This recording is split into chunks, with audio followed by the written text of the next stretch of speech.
집합 들어가겠습니다. 집합이라고 하는 거는 영어로 찍어봐. 영어로 뭐라고 하겠어요?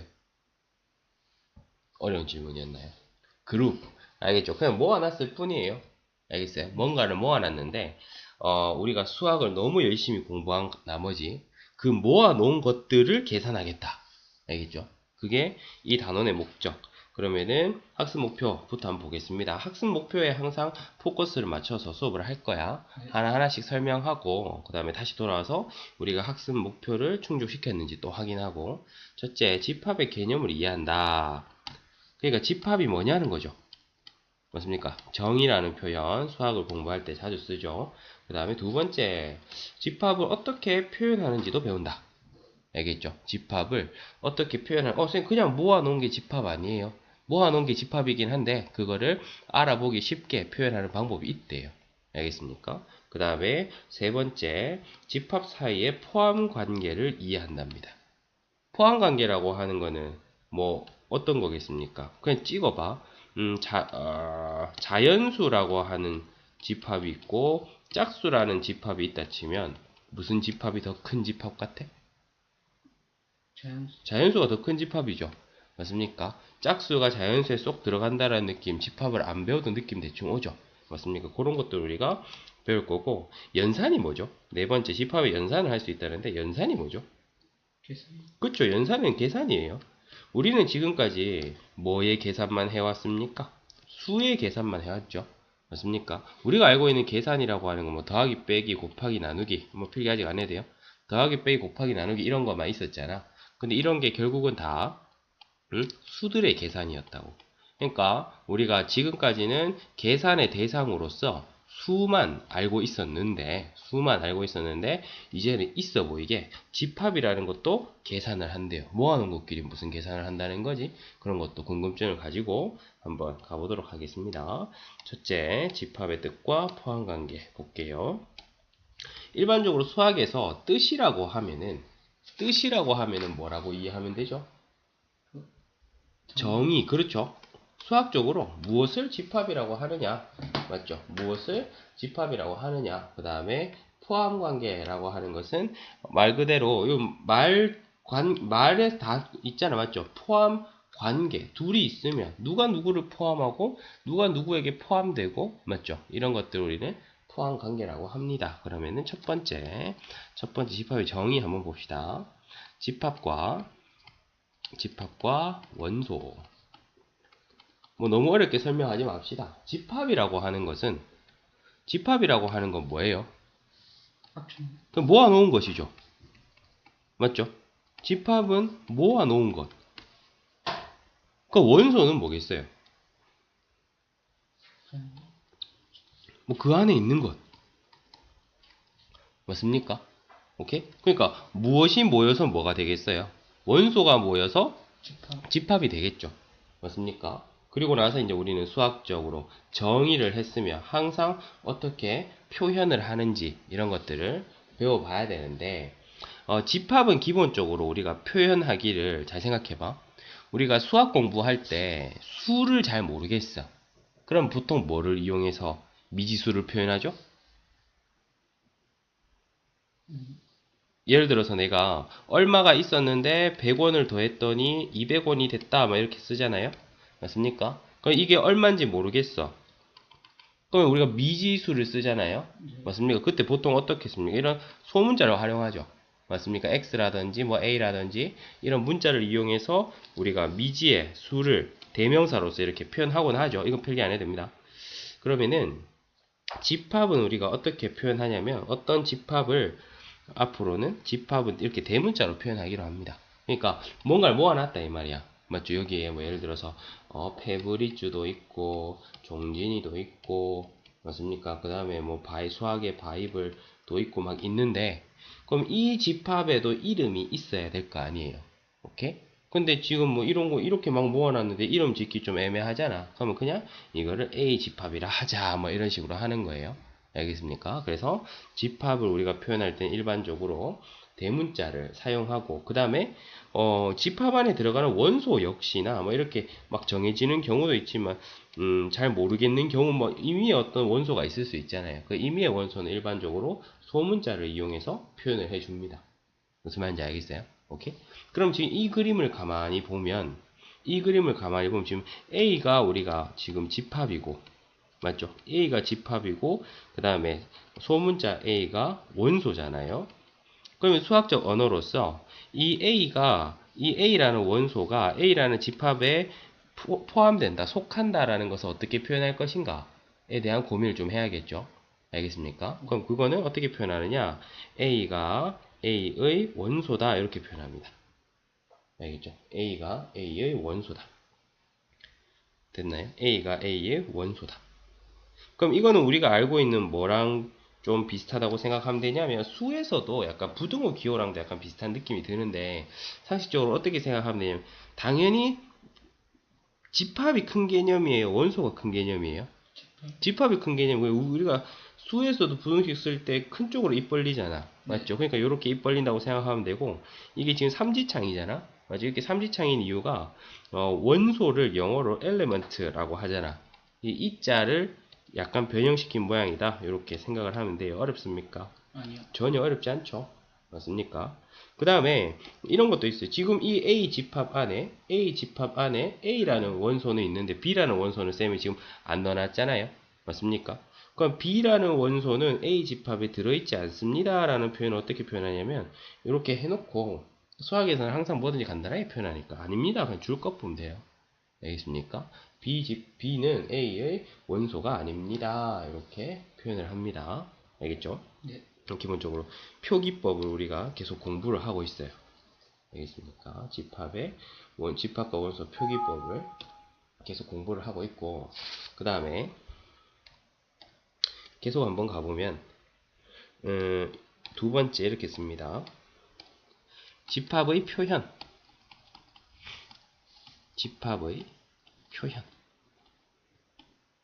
방법은 크게 세 가지가 있어요. 크게 세 가지가 있는데, 1번을 우리는 원소 나열법이라고 합니다.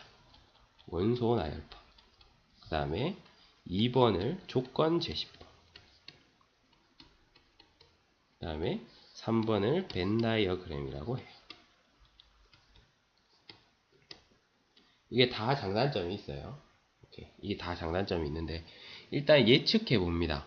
집합을 우리가 표현함에 있어서 원소 나열법이라고 하는 것은 도대체 어떻게 표현하는 것을 원소 나열법이라고 할까?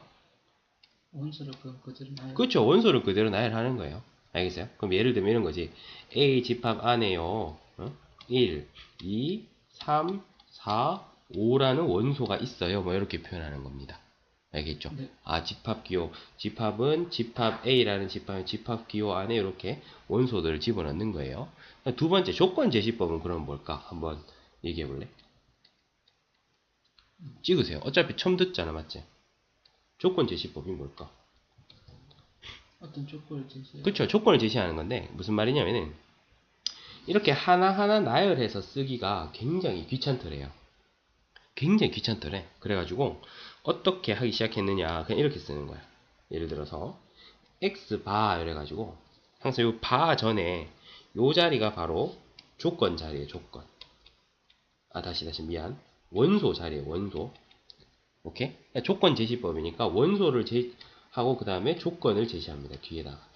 그러니까 해석해야 돼요. A라는 집합은 X를 원소로 가집니다. A라는 집합은 X를 원소로 가지는데, 이러이러한 조건을 만족시키는 X를 원소로 가집니다. 이 뜻인 거야. 알겠죠? 그러면은 위에 거를 쌤이 그대로 한번 해보면은 이렇게 할 수 있겠죠. A라는 집합은 X를 원소로 가지면 어떤 X냐면요, 1 이상 5 이하이면서 X가 자연수다. 그러니까 지금 겉보기에는 위의 표현 형태와 밑의 표현 형태가 어때? 다르죠? 네. 맞습니까? 근데 실제로 어때요? 이거 다시 해석해 볼게. A라는 집합이 X를 원소로 가지는데, X가 자연수인데, 맞죠? 자연수인데 1 이상 5 이하라고 하잖아요. 그러면 그 1 이상 5 이하의 자연수 같으면 1, 2, 3, 4, 5 사실 어떤 거예요? 똑같은 거죠. 무슨 말인지 알겠습니까? 오케이? 이게 두 번째 방법이고, 그 다음에 세 번째 방법은 뭐냐면은 벤 다이어그램은 아마 네가 제일 좋아할 만한 방법인데 그림이에요. 그림. 이렇게 해가지고 A 안에다가 그냥 1, 2, 3, 4, 5 이렇게 집어넣는 거예요. 알겠어요? 그냥 가장 직관적이고 조금 편해 보이죠? 맞습니까? 그래서 요거는 우리가 즐겨 사용할 거예요. 즐겨 사용할 거고, 이 다 장단점은 있습니다. 원소 나열법은 제일 표현이 뭔가 분명하죠? 맞습니까? 하지만 단점은 뭐겠어? 원소가 너무 많을 때는 이렇게 나열하기가 힘들겠죠. 그러니까 조건제시법은 해석하기는 어려운데 원소가 많거나 복잡할 때 맞죠? 이렇게 표현하기가 좋겠고, 벤 다이어그램은 한눈에 잘 들어오는 장점이 있죠. 무슨 말인지 알겠습니까? 네. 오케이, 됐고, 그 다음에 집합 표현했고, 세 번째 집합의 종류 해보겠습니다. 집합의 종류. 집합의 종류. 집합의 종류에는 어떤 것이 있냐면, 이건 쉬워요. 무한집합과 유한집합이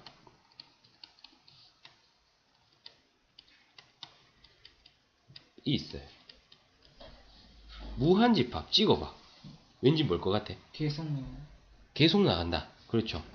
원소의 개수가 무한계죠. 알겠습니까? 네. 원소의 개수가 무한계인 것을 우리는 무한집합이라고 할 수 있겠어요. 그러니까 예를 들면 사이 시원한다. 예를 들면 이런 거 되겠죠. 집합 A가 자연수다 이런 거. 자연수 몇 개 있습니까? 계속. 무수히 많죠? 네. 맞습니까? 이런 거 우리는 무한집합이라 하는 거야. 그 다음에 유한집합이라고 하는 거는 또 충분히 예상할 수 있죠. 원소의 개수가 어떤 거? 한정되어 있는. 그렇죠. 유한한 것을 우리는 유한집합이라 할 수 있을 것이고, 예를 들면 A 해가지고 X가 아까 했던 것처럼 X가 뭐 1과 뭐 3 사이인 자연수다. 뭐 이런 식으로 표현할 수도 있겠죠. 이런 것을 우리는 유한집합이라고 하는 겁니다. 됐나요? 네. 그 다음에 유한집합 안에 또 어떤 게 있냐면, 공집합이라는 게 있어요. 공집합이라고 하는 것은 유한집합 안에 들어가는 겁니다. 유한집합에 속하는 건데, 말 뜻을 이거 이름만으로 충분히 예상할 수 있을 것 같지 않아? 공집합이 뭘 것 같아요? 공통된. 공통되는 집합. 그렇게 생각할 수도 있겠네. 원소가 없는, 원소의 개수가 0인 집합. 아무것도 없는 집합을 우리는 공집합이라고 합니다. 알겠죠? 원소가 하나도 없는 집합을 공집합이라고 하고, 그럼 이 공집합이라는 애는 뭔가 좀 특별하잖아요. 원소가 하나도 없으니까. 그래서 얘는 표기를 따로 해줍니다. 공집합은 우리가 어떻게 표현을 하냐면 이렇게 합니다. 아무것도 없음. 이게 공집합이라는 뜻이에요.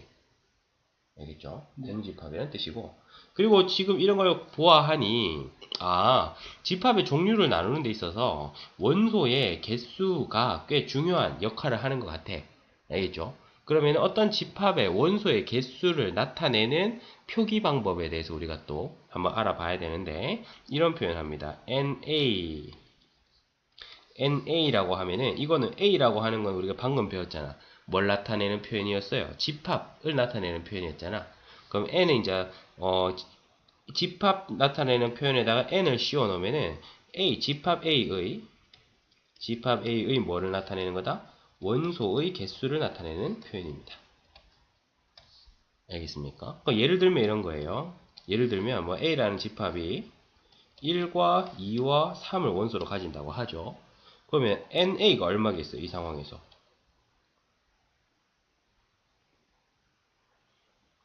3이겠죠? 맞습니까? 잘했어요. 그 다음에 예를 들어서 n에다가 공집합하면 이거 얼마겠어요? 그렇죠. 우리는 공집합 원소를 가지지 않는 집합으로 배웠으니까 n에 공집합하면 0 되겠죠. 아주 좋습니다. 아주 좋습니다. 오케이. 자, 잘하고 있습니다. 다음 방금 세 번째까지 했죠. 네 번째 집합의 포함관계. 집합의 포함관계 설명하겠습니다. 집합의 포함관계라고 하는 거는 이 벤 다이어그램으로 나타내면 제일 좋을 것 같은데, 일단은 그러니까 A라는 집합이 이렇게 한번 해볼까요? 예를 들어서 바로 한번 접근해 보면 A라는 집합이 1, 2, 3을 원소로 가진다고 합시다. 그 다음에 B라는 집합이 1, 2, 3, 4를 원소로 가진다고 합시다. 알겠죠? 그러면 그냥 직관적 느낌을 말해봐. 포함 관계가 어때요? 누가 누구한테 포함된다라는 표현이 적당하겠어요? A가 B에 그렇죠. A가 B에 포함된다라는 표현이 적당하겠죠. 그럼 이거를 그게 조금 더 직관적으로 눈에 쏙 들어오게끔 벤 다이어그램을 이용해서 표현해보면 이렇게 표현할 수 있지 않을까? A에 1, 2, 3을 넣어놓고 여기다 4 이렇게 놓으면 맞죠? B는 원소를 뭘 가지고 이렇게 표현하면 B는 1, 2, 3, 4를 원소로 가지고 A는 1, 2, 3을 원소로 가지는 것이 직관적으로 보이죠. 맞습니까? 그러니까 이런 관계를 만족시킬 때 우리는 A는 B의 부분집합이다 라는 표현을 씁니다. 알겠죠? A는 B의 부분집합이다. 그러니까 표현을 어떻게 하냐면 A, B 해놓고 요렇게 그러니까 표현이 다 쉬워. 우리가 수에서도 큰 쪽으로 입 벌리잖아. 맞죠? 집합에서도 큰 쪽으로 이렇게 입을 벌리되 그냥 각진 입 벌린 얘는 뭐예요? 수에서 써먹었으니까 집합에서는 동그랗게 이렇게 표현을 한답니다. 어렵지 않죠? 네. 맞습니까? 이런 식으로 표현을 합니다. 오케이? 그러면 이때 우리는 A는 B의 부분집합이다. 이렇게 말하는 겁니다. 오케이? 그리고 정확한 정의는 읽기는 우리가 A가 B의 부분집합이다라고 하지만 정확한 정의는 뭐다? 집합 A의 모든 원소가 B에 포함된다. B에 속한다. 이게 바로 집합의 부분집합의 정의예요. 알겠습니까? 네. 그러면 여기서 이제 좀 특별한 케이스들을 우리가 공부해 줘야 되는데 뭐냐? 첫째, 공집합은 모든 집합의 부분집합이다. 무슨 말인지 알겠어요?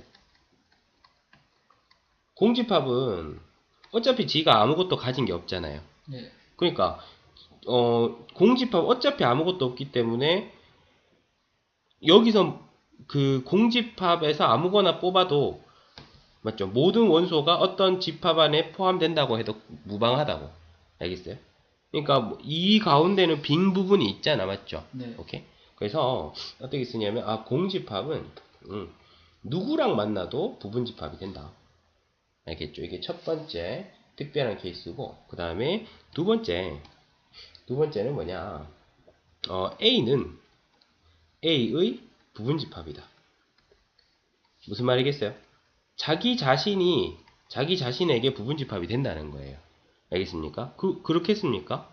왜냐면 예를 들어 A라는 집합이 1, 2, 3이라 하면 A가 B의 부분집합이다라고 하는 것은 집합 A의 모든 원소가 B에 속한다니까 A가 A의 부분집합이다면 집합 A의 모든 원소가 A에 속하는지 보면 되잖아. 네. A의 모든 원소는 자연스럽게 A에 속하겠습니까?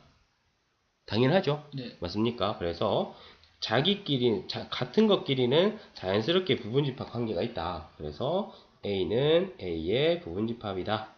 그러니까 부분집합의 정의는 이런데 그 중에 약간 특별하게 알아둬야 되는 것이 이 두 가지가 있다. 알아두시면 되겠어요. 이렇게 두 가지. 그다음 하나 좀 더 알아볼까요? 하나 좀 더 알아보면 이런 게 있죠. 그러니까 종진이 또 책을 많이 읽어서 이런 걸 잘 3단노법 이런 거 들어봤잖아. 맞죠? A가 B의 부분집합이고 B가 C의 부분집합이면 누가 누구의 자동으로 부분집합이 되겠어요? A가 C의 자동으로 부분집합이 되겠죠. 맞습니까? 네. 그림으로 한번 나타내 볼까요? 그러니까 A가 B 안에 들어가고 B가 C 안에 들어가면 A는 자동으로 C 안에 있는 거 아니겠습니까? 맞죠? 그렇게 이해를 하면 됩니다. 어렵지 않죠? 네. 됐고 지금 집합의 포함관계 하고 있는데 끝난 건 아니에요. 그럼 우리 부분집합에 대해서 배웠고 맞죠? 부분집합에 대해서 배웠고 그 다음에 또 어떤 게 있냐면은 A가 B에 지금 달아서 필기 쭉 하면 됩니다. 알겠죠? 특 밑에다가 A가 B의 부분집합이고 B도 A의 부분집합인 이런 재밌는 관계가 있더래. 알겠습니까? 네. 그러면은 어떤 관계가 성립하는 거게? 그러니까 A의 모든 것이 B에 들어가고 B의 모든 것이 A에 들어간대요. 그럼 어떤 관계일까? 음, 예상해 보세요. 예를 들어서 A가 1, 2, 3이고 B가 1, 2, 3, 4라고 합시다. 이거 A의 모든 것이 B에 들어가나요? 네. B의 모든 것이 A에 들어가나요? 4. 4 때문에 안 되죠? 네. 그러면은 도대체 어떻게 생겨야 A의 모든 것이 B에 들어가고 B의 모든 것이 A에 들어갈까? B에서 뭐가 빠진다면? 뒤에 4가 빠진. B에서 4가 빠진다면. 그렇죠. 이렇게 되면 A가 B에 들어가고 B도 A에 들어가겠죠. 근데 이 관계 딱 보니까 가만히 보니까 A랑 B가 어떻다? 같다. 같죠? 그래서 우리는 A가 B의 부분집합이고 B가 A의 부분집합이면 우리는 A와 B를 같다고 합니다. 알겠죠? A와 B를 같다고 한다. 됐고. 그 다음에 또 하나 알아둬야 되는 것이 진부분집합이라는 게 있어요. 진부분집합. 진부분집합이라고 하는 건 뭐냐면은 A가 B에 속하고 A가 B랑 같지 않으면 A는 B의 진부분집합이다 라고 합니다. 이렇게 설명하면 좀 어렵게 느껴지죠. 맞죠? 이렇게 설명하면 좀 어렵게 느껴지고 예를 들어서 설명해 줄게. 예를 들어서 A라고 하는 집합이 1, 2, 3을 원소로 가진다고 합시다. 알겠죠? 네. 그럼 쌤이 A의 부분집합을 쭉 한번 나열해 볼게요. A의 부분집합을 쭉 한번 나열해 볼게요. 첫째, 공집합 되나요? 공집합. 공집합 되죠. 아까 뭐라 그랬어? 공집합은 모든 집합의 부분집합이라 했으니까 되죠. 네. 그 다음에 1만을 원소로 가지는 집합은 A의 부분집합이 되는 거 맞나요? 되지 않나요? 다 왜냐하면 얘가 가지는 게 1인데 그걸 A도 가지고 있으니까 부분집합의 정의가 뭐다? 얘가 가지는 모든 걸 얘가 가지고 있으면 얘가 얘의 부분집합이 다 되는 거잖아요. 그럼 1만을 원소로 가지는 집합 역시 A의 부분집합 맞죠? 네. 그러면은 2만을 원소로 가진 집합도 되죠. 네. 3만을 원소로 가진 집합도 되고 1과 2를 원소로 가진 집합도 되고 2와 3을 원소로 가진 집합도 되고 1과 3을 원소로 가진 집합도 되고 1과 2와 3을 원소로 가진 집합도 A의 부분집합이 될 겁니다. 네. 알겠어요? 근데 이 중에서 우리는 색깔펜을 이용해서 표현해 볼게요. A의 부분집합이라고 하면 얘들이 다 들어갑니다. 알겠어요? 근데 한번 찍어봐. 이 부분집합들 중에서 그리고 좀 가장 눈에 띈다라고 하는 부분집합 있나요?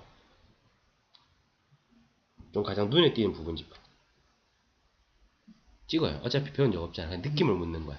공집합 좋아. 또 공집합 좀 특별해 보여. 또 그렇죠. 얘도 좀 특별해 보이죠. 그럼 얘랑 같으니까. 알겠어요?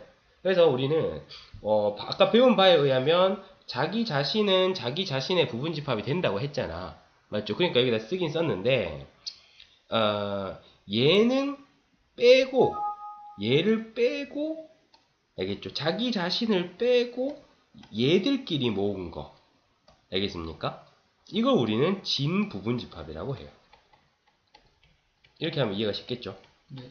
오케이? 그러니까 A 이게 전체가 부분집합인데 전체 부분집합 중에서 한 개만 뺀 거, 내 자신과 같은 거 한 개만 뺀 것을 우리는 얘들을 뭐라고 하냐면 진부분집합이 됩니다.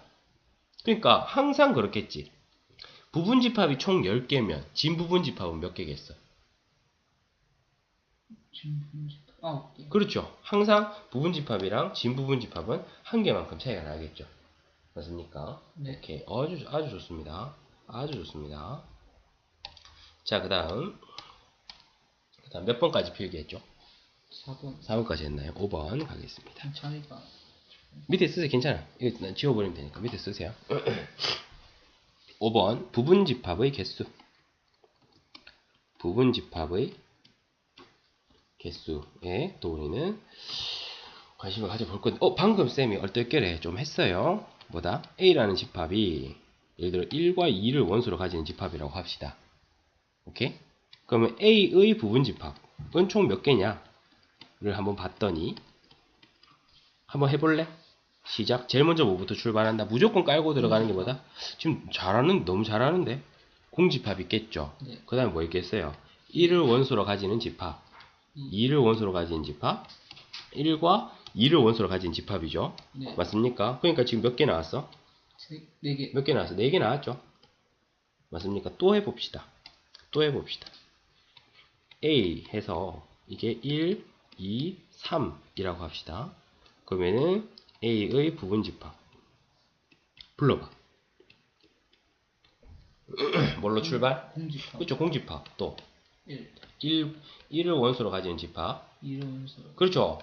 항상 2라고 하지 말고, 알겠지? 2를 원소로 가지는 집합 이렇게 해주세요. 또 3을 원소로 가지는 집합, 1과 2를 원소로 가지는 집합, 1과 3을 원소로 가지는 집합, 그리고 2와 3을 원소로 가지는 집합, 마지막으로 1, 2, 3. 그렇죠. 1과 2와 3을 원소로 가지는 집합이 있죠. 그럼 이제 다 찾은 거야. 네. 하나, 둘, 셋, 넷, 다, 일곱, 여덟. 8개가 되네. 근데 사람들이 이거를 규칙을 막 찾아봤대요. 응? 규칙을 막 찾아봤대요. 규칙을 찾아보니까 어떤 일이 발생했냐니. 그러니까 부분집합을 구하라고 할 때마다, 부분집합의 개수를 구하라고 할 때마다 매일 이렇게 하나하나 세서 구하기가 부담스럽잖아. 네. 맞죠? 그래서 규칙을 봤더니 느껴지는 거 있나? 4랑 8을 봤을 때 느껴지는 거 있어요. 이거 맞추면 집에 가라. 3이라는 수와 이 세 개잖아. 네. 3이라는 수와 8이라는 수를 연결시켜 보세요. 2라고 하는 수와 4라고 하는 수를 연결시켜 보세요. 맞춤 집에 가 그냥. 더 이상 배울 게 없어요.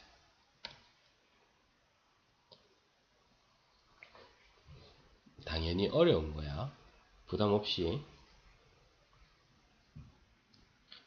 2와 4라는 수를 연결시켜보고 같은 패턴으로 3과 8이라는 수를 연결시켜봐.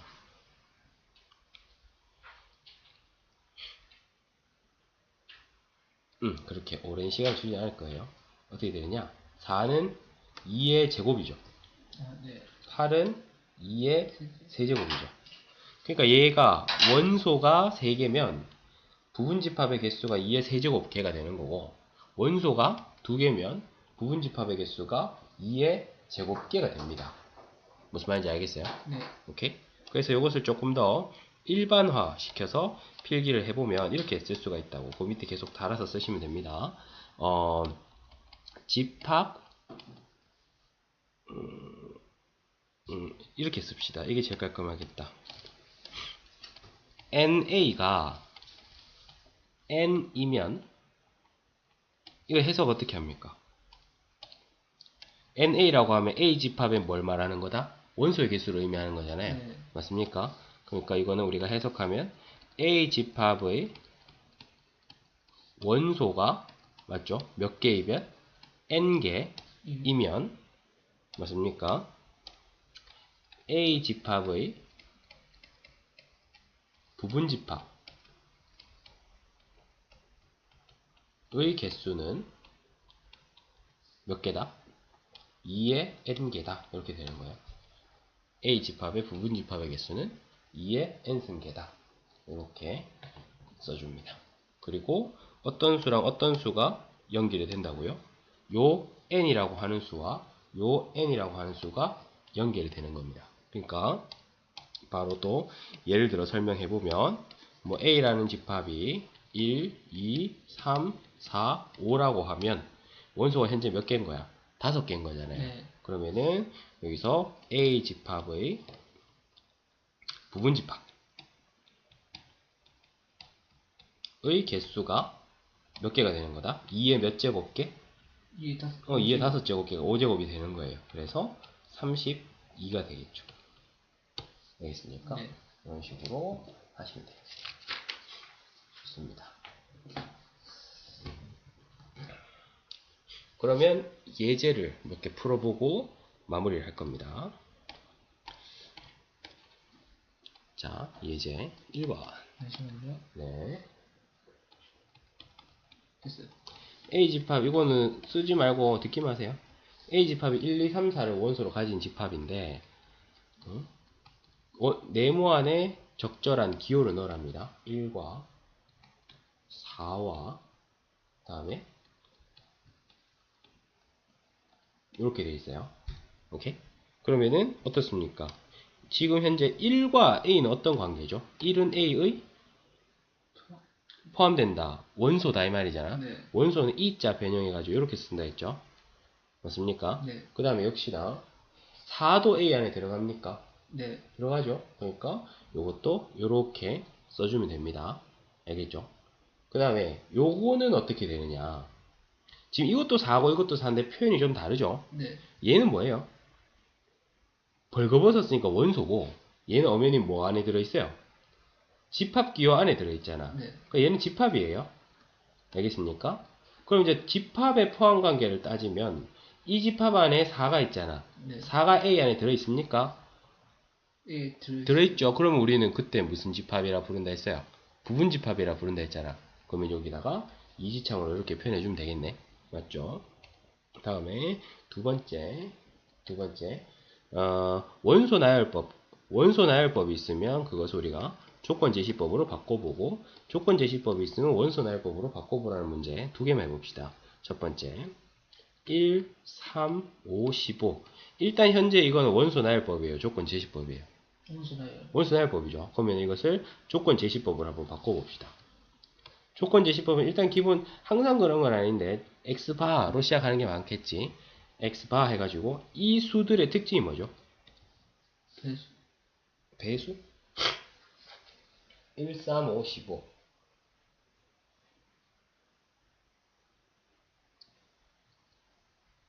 누구의 약수? 15에. 그쵸? 그럼 이렇게 쓰는 거야. x바 x는 15의 약수 이렇게. 알겠죠? 이게 바로 조건 제시법입니다. 다시 x바 그러니까 원소를 말해주고 이 집합은 x를 원소로 가집니다. 그럼 x가 궁금할 거 아니야. 네. 그럼 친절하게 x는 어떤 수입니다. 이렇게 말 또는 식으로 보여주는 거예요. 오케이. 그 다음 두 번째 이렇게 되어 있네요. x바 x제곱 마이너스 4x 마이너스 5는 0 이렇게 되어 있어요. 그럼 이거는 현재 조건 제시법이에요. 원소 나열법이에요. 조건 제시. 조건 제시법이죠. 그러면 이거는 말로 안 돼 있고 식으로 돼 있으니까 좀 당황스러울 수 있는데 어떻게 해석하느냐? 이 집합은 역시 x를 원소로 가집니다. 오케이? x를 원소로 가지는데 어떤 x냐면은 이 등식을 만족시키는 x를 원소로 가집니다. 이 말이에요. 그런데 이런 2차 방정식 풀 수 있어 없어? 잘못. 인수분해 할 수 있잖아요. 인수분해. 네. x-5 곱하기 x 플러스 1은 0 이렇게 되니까 맞습니까? 그러면은 x가 얼마 또는 얼마? 5 또는 마이너스 1 되잖아. 네. 그래서 이 등식을 만족시키는 x는 5랑 마이너스 1이거든요.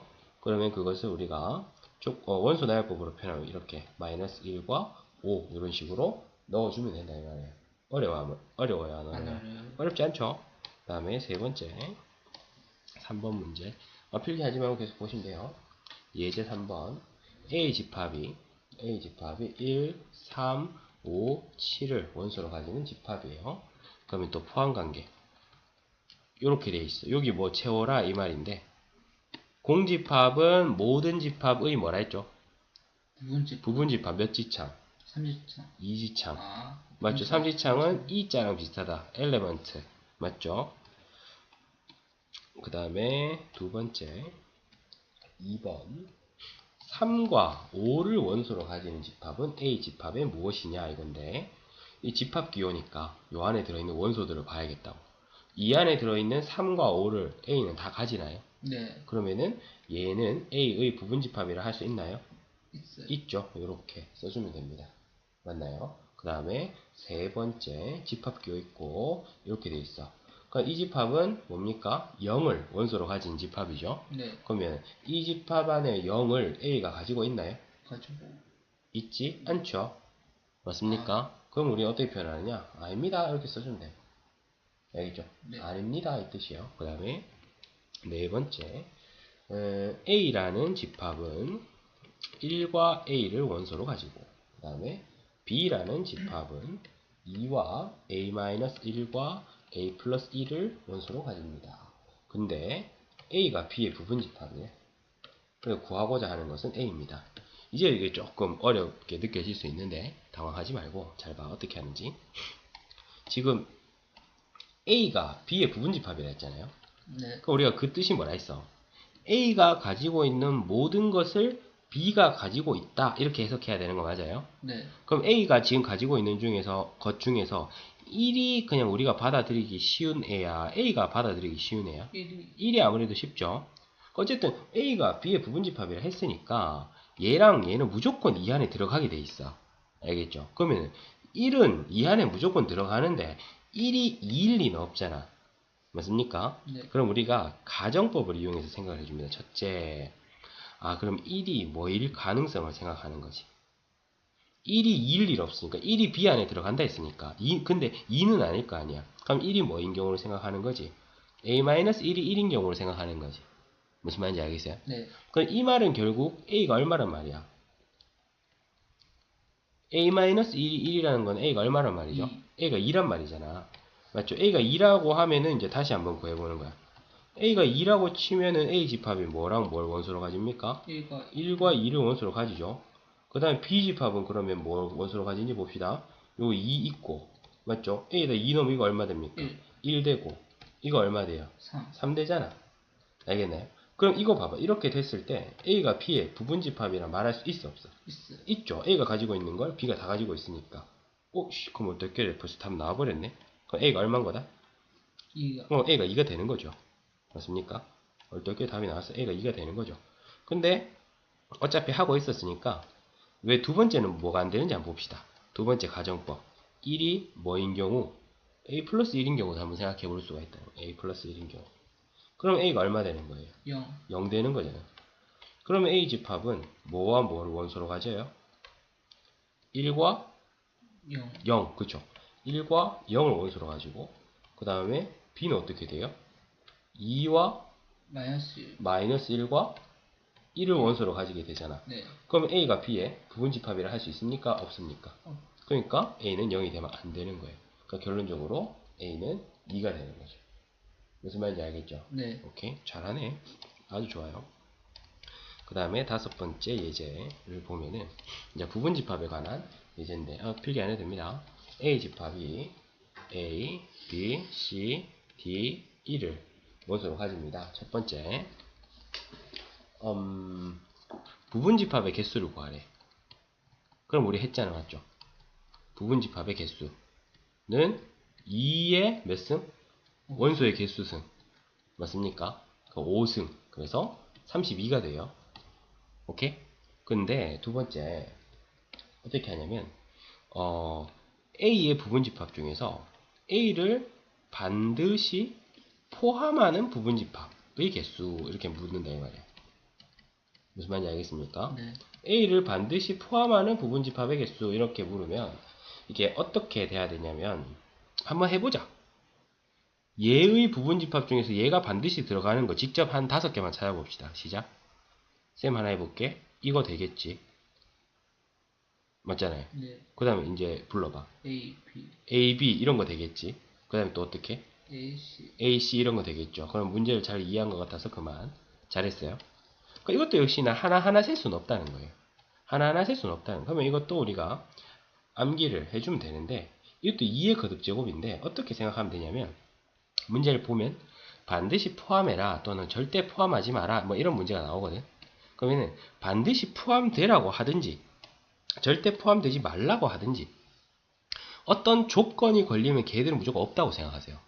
그러면 이제 원소가 몇 개 남아? 4개. 4개 남잖아. 그러니까 2의 4제곱이 됩니다. 무슨 말인지 알겠어요? 오케이? 그러니까 예를 들어서 이런 거지. 얘의 부분집합 중에서 A를 포함하고 맞죠? B랑 C는 절대 포함하지 않는 부분집합의 개수를 구하시오 이렇게 했잖아. 그럼 일단 이 문제를 잘 이해했는지 보기 위해서 이거를 만족시키는 부분집합을 하나 찾아봐. A는 있고 B, C는 없는 부분집합 어떤 거 있어요? A, D, A, D. 그렇죠. 문제 이해 너무 잘했네. 또 A, E. A, E 뭐 이런 거 있을 거 아니야. 맞습니까? 그러면은 이런 게 총 몇 개냐라고 할 때 우리가 하나하나 셀 수 없이 쌤이 어떻게 한다 했죠? 있건 없건 조건이 붙은 애들은 싹 다 어떻게 생각해라? 없어요. 없다 생각해라. A 없다 생각하고 B 없다 생각하고 C 없다 생각하면 두 개 남죠. 네. 그래서 2의 제곱. 그래서 몇 개가 되는 거다? 네 개. 4개가 되는 겁니다. 어렵지 않죠? 네. 됐죠? 그러면은 다 했어요.